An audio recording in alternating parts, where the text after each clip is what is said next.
E sobre esse tema de Halloween, né, é muito legal a gente falar, né, como que mudou também esse senso do terror, né? Cada pessoa tem uma experiência ruim, eu acho, né, com coisa de terror, com seja lá o que for. Deixa eu começar compartilhando pra vocês aqui alguns medos meus, então.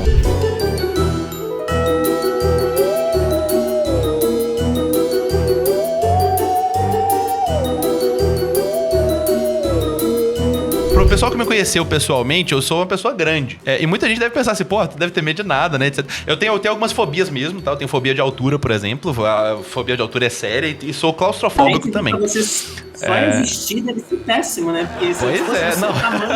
Mas falando de medo mesmo, então vou falar de medo. Eu tinha medo de um filme que muita gente não vai rir bastante agora, mas eu tinha pavor do ET.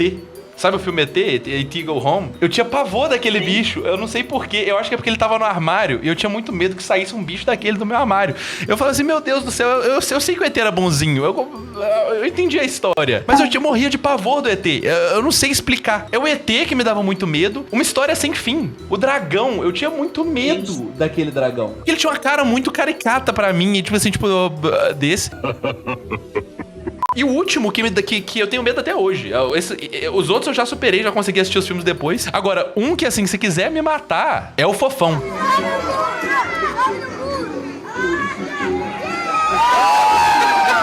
Eu não sei porquê, eu tive um pesadelo com o Fofão numa época. E é o pior tipo de pesadelo pra mim, é o pior tipo de terror pra mim. Que é o terror que não é terror. O que consistia esse pesadelo que eu tive com o Fofão? Olha só que macabro, hein? Era um lugar, sabe pesadelo e sonho que você não tá no seu corpo, no sonho? Você tá meio que assistindo? Eu tava tipo assistindo do alto, assim, uma sala toda escura. E aí essa sala escura, ela passava um tempo dela toda escura e acendia um holofote no meio. E aí tinha um cara de terno no meio da sala, em pé, de costas. E eu lembro que o pesadelo, assim, pra mim foi tipo uma eternidade. Se aproximando desse cara de terno. E aí era como se a câmera fosse virando. E no que ela ia virando, era o Fofão de terno. E a cara do Fofão tava meio que derretendo. Era um negócio. Eu tô assim, caralho, velho, por que eu tenho medo do Fofão, mano? Acho que você tem medo de pelanca, amigo. É isso.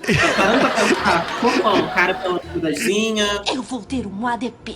Ai, calma aí, o que é um ADP? Ela vai ter um ataque de pelanca! Sai de perto! No ET, eu parei pra poder pensar o que mais me irritava. Mas só que no ET, o que me irritava bastante era o corpo dele. Era tipo assim, pô, ele era um ser baixinho.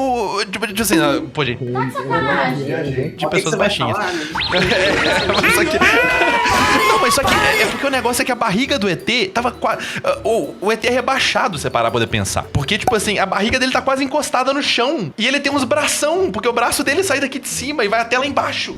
Fala um pouquinho, Cléo, dos seus medos pra gente, então. Sempre adorei filme de terror. Porque eu acho que ele é tanto a estética, ele pode ser a estética, né? Existe terror como estética e sendo explorado com uma vibe, às vezes, de comédia, com uma vibe de drama, né? E você tem o terror ali que é só a vibe mesmo, né? Que eu acho que é muito o que você tá falando, que é o terror do que não é pra ser aterrorizante, né? O ET é pra ser amigável, o dragão é pra ser amigável, o Fofão é pra ser amigável, mas aquela sensação de que eles têm alguma coisa de estranho traz aquele terror ali que é intrínseco daquilo, né? A vibe do terror com uma coisa que não é. Tá por trás, né? É uma coisa oculta.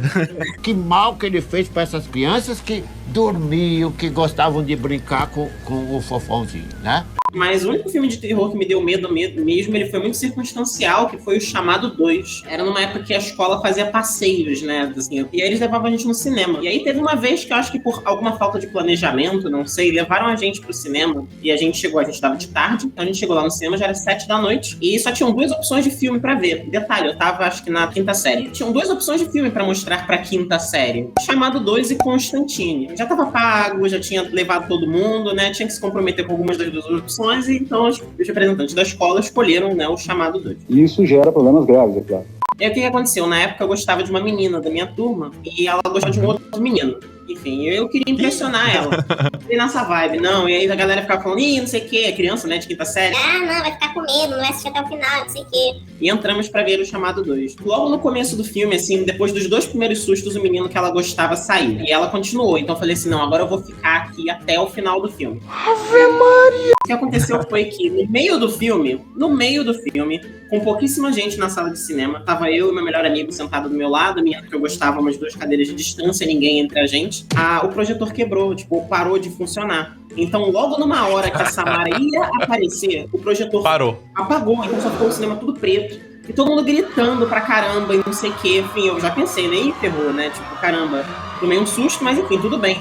Mas, menino, antes deles consertarem o projetor, eles ligaram a luz do cinema, mas era aquela luz fraquinha, sabe? Não era aquela luz assim de aquela luz de emergência. E quando eu olho pro chão, no meu pé, uma água preta me circundando, que eu fui e falei, ferrou, vai ser essa gigante da tela do cinema e vai matar todos os meus amigos da escola. Soem os alarmes, peguem as crianças, o máximo de comida e fujam pras montanhas. Sobrevivi a esse susto. O que tinha acontecido era que meu amigo, na hora do susto, ele derramou a Coca-Cola dele, eu não tinha percebido, eu só vi água preta. Então, isso foi só durante o filme, mas assisti o filme até o final, beleza, consegui impressionar a menina ou não, vai saber, mas fiquei lá até o final, voltei pra casa. Nisso que eu voltei pra casa, minha casa tava em obra na época. Um dos quartos a obra estava sendo feita nele, o outro estava sendo usado de depósito e um era o único que tinha pra dormir. Então, o que aconteceu? Nesse mesmo dia que eu vi o chamado e tomei esse susto, meus pais e minha irmã dormiram no meu quarto, não coube um quarto colchão, não coube um segundo colchão, então eu dormi no corredor. Ih, rapaz. No corredor, daí era um corredor estreito.